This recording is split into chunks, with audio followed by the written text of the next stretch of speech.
Hello and welcome, ladies and gentlemen, boys and girls, story lovers all over the world, to another exciting episode of Never Lost, where we retell and talk about the old Scots fairy and folk tales so that they will never be forgotten. Today, I would like to talk briefly about the story that we told in the last episode, The Dream Makers, and then we're going to talk a little bit about the Isle of Skye, where the story comes from, a little bit about its history, and some of the other folklore that can be found on the island. But first, I'd like to start off with a poem that I've written inspired by the story of the Dream Makers. So without further ado, let's sit back and get started. On the Hebridean Isle of Skye, the black Cuillin Mountains tower high.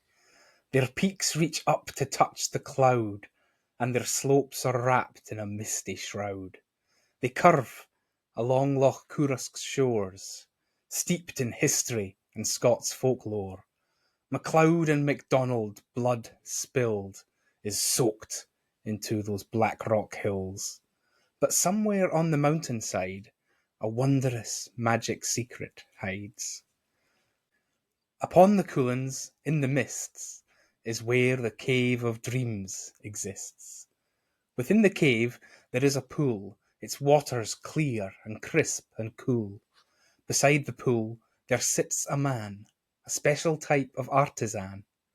Into the pool the old man stares while he creates and makes his wares. With magic and with expertise he fashions dreams from Scottish cheese. The old man's wife lives there as well, and helps to weave the magic spells. She milks the deer which come each day, then separates the curds and whey. The curds, dried with herbs and leaves, are made into a soft white cheese. This cheese is what the old man takes and moulds into little shapes. The shapes are much more than they seem. Each one represents a dream. The old man takes the dreams he's made to the entrance of the hidden cave. He holds the moulded cheeses high, and birds fly to him from the sky. Songbirds come to his right hand, taking happy dreams throughout the land. The birds that take dreams from his left are scavengers and birds of theft. Seagulls and the hoodie crow take nightmares to the land below. So, that was a short poem inspired by the story of the Dream Makers. It's one of my favourite Scottish folk tales for a number of reasons.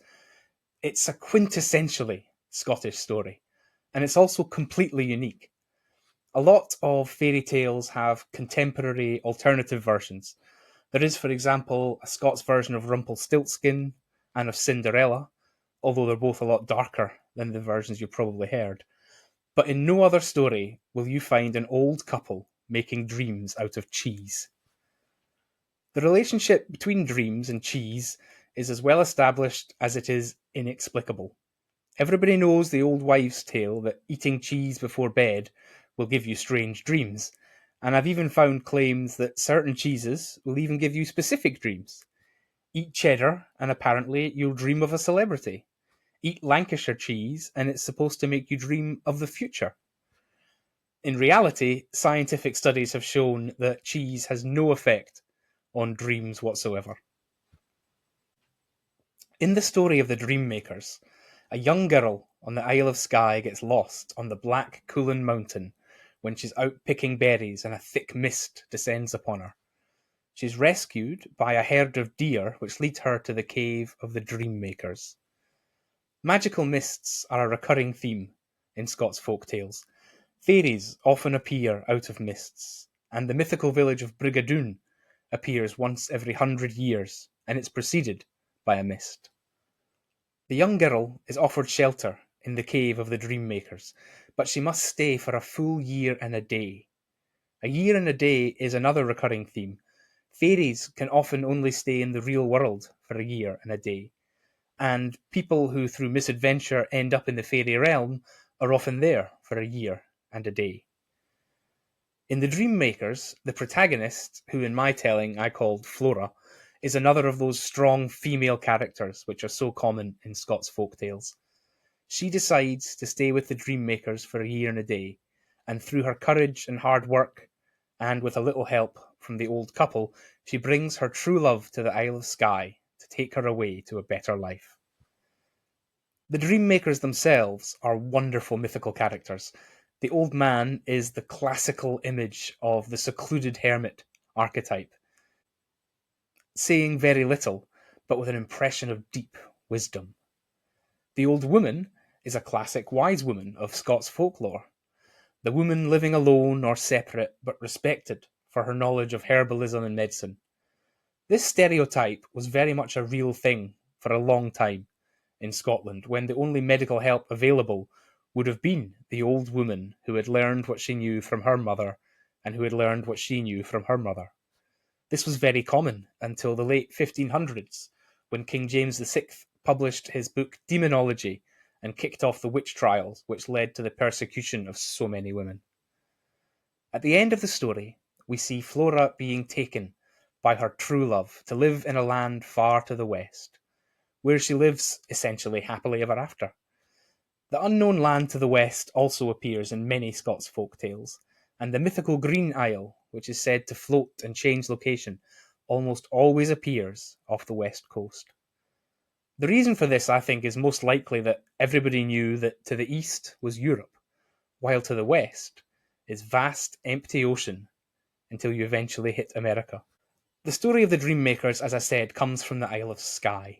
Skye is a beautiful island just off the west coast. It's one of our largest islands. I think it's about 700 square kilometers, so it's pretty big. But the folklore and the history in it is rich. There are some fabulous places to visit as well on Skye, and almost all of them have stories attached to them.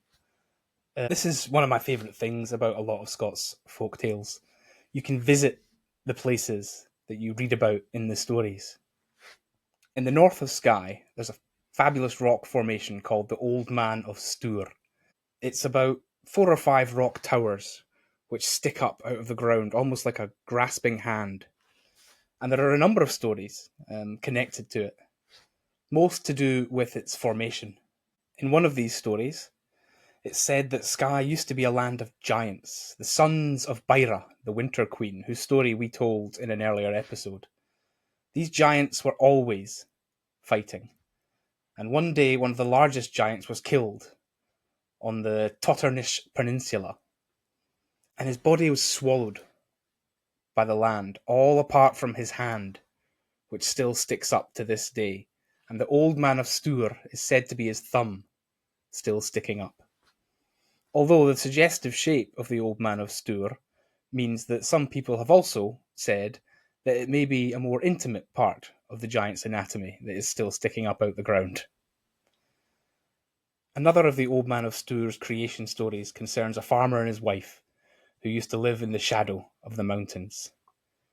The farmer had a brownie on his farm, as many farms did in Scots folklore. They were little Scottish house fairies or farm fairies or sometimes bothy fairies that did odd jobs in return for small payments of porridge. This farmer became incredibly good friends with his farm's brownie, and they frequently shared a dram or two, with the brownie presumably drinking his dram out of a little thimble. When the farmer's wife finally died, the farmer was so heartbroken that he himself died of heartache the very next day. And the brownie, in memory of his dear friend, the farmer, carved the rock of the mountain itself into a likeness of his friend, and that is said to be the Old Man of Stour. The final, and personally my favourite, creation myth around the Old Man of Stour is that there was once an old couple who climbed the mountain each day. The old man and the old woman were devoted to each other, and when the woman became too old to climb the mountain, her husband carried her all the way up on his back every day, until finally he became too old to carry her. When this happened, the man made a wish that his wife would always go wherever he went and be forever with him.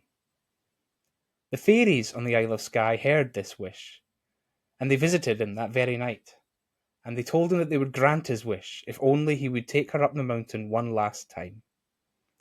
The next day the man did this. When the couple reached the top of the mountain, the capricious fairies turned the couple into the old man of Stour, so that they would forever be together. Another place that you can't go to Skye without visiting is Dunvegan Castle, the clan seat of the MacLeod clan on the north-west coast of the island. Within Dunvegan Castle, still to this day, you can see the fairy flag of the MacLeods. The fairy flag is a mystical flag made of yellow silk, and it has a number of magical properties. It's said to be able to cure crattle. It's said to be able to increase fertility. It's also said to be able to bring herring into the loch at the base of Dunvegan Castle.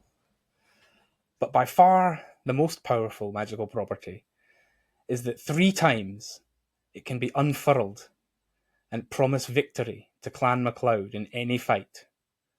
There are records of the flag being unfurled at least 2 battles, which the MacLeods have won. So, if the tradition's believed, they have one more chance to unfurl the flag. There are 2 origin stories for the fairy flag of Dunvegan Castle. The first is that a clan chief of the MacLeods, when he was a baby, was in his crib and he kept kicking his blanket off him, and a fairy in green raiment came gliding through the window and draped the fairy flag of Dunvegan Castle over the bairn, keeping him warm in the chill wind. The more popular story is that a clansman of the MacLeods had an illicit affair with a fairy. This fairy was only able to stay in the real world for a year and a day, and when the year and the day were up, she parted company with her mortal lover at the Fairy Bridge, not far from Dunvegan Castle. When she left him, she gifted him the flag and told him of its magical properties, and the MacLeods have kept it ever since. The MacLeods keep the fairy flag on display in Dunvegan Castle, and it's considered a good luck charm even to this day. In the 20th century, when there was a fire at Dunvegan Castle, as soon as they took the fairy flag to safety, it was said the wind picked up and put the flames out. Also in World War II, MacLeod bomber pilots would take pictures of the fairy flag with them as good luck charms. But as well as the incredible folklore on Skye, it's also steeped in history. The MacLeods and the MacDonalds have been fighting over Skye for hundreds and hundreds of years, and you can visit numerous battle sites and ruins on the island. One that's worth a visit is Trumpman Church in the north of Skye. Trumpman Church was the site of a terrible massacre in 1578, I think it was, when the MacLeods in 8 boats from Uist came to Skye, and they set fire to the church with the congregation still inside, and only one person escaped to warn the MacLeods at Dunvegan Castle of what had happened. The MacLeods mustered their men-at-arms, and they fought the MacDonalds at the Battle of the Spoiled Dyke, preventing any of them from returning to Uist. So if anybody's ever in Skye, you should visit some of these fabulous places. This video should probably have been sponsored by Visit Scotland. So, that's the end of today's episode of Never Lost. Thank you very much for joining me, and I very much hope to see you next story.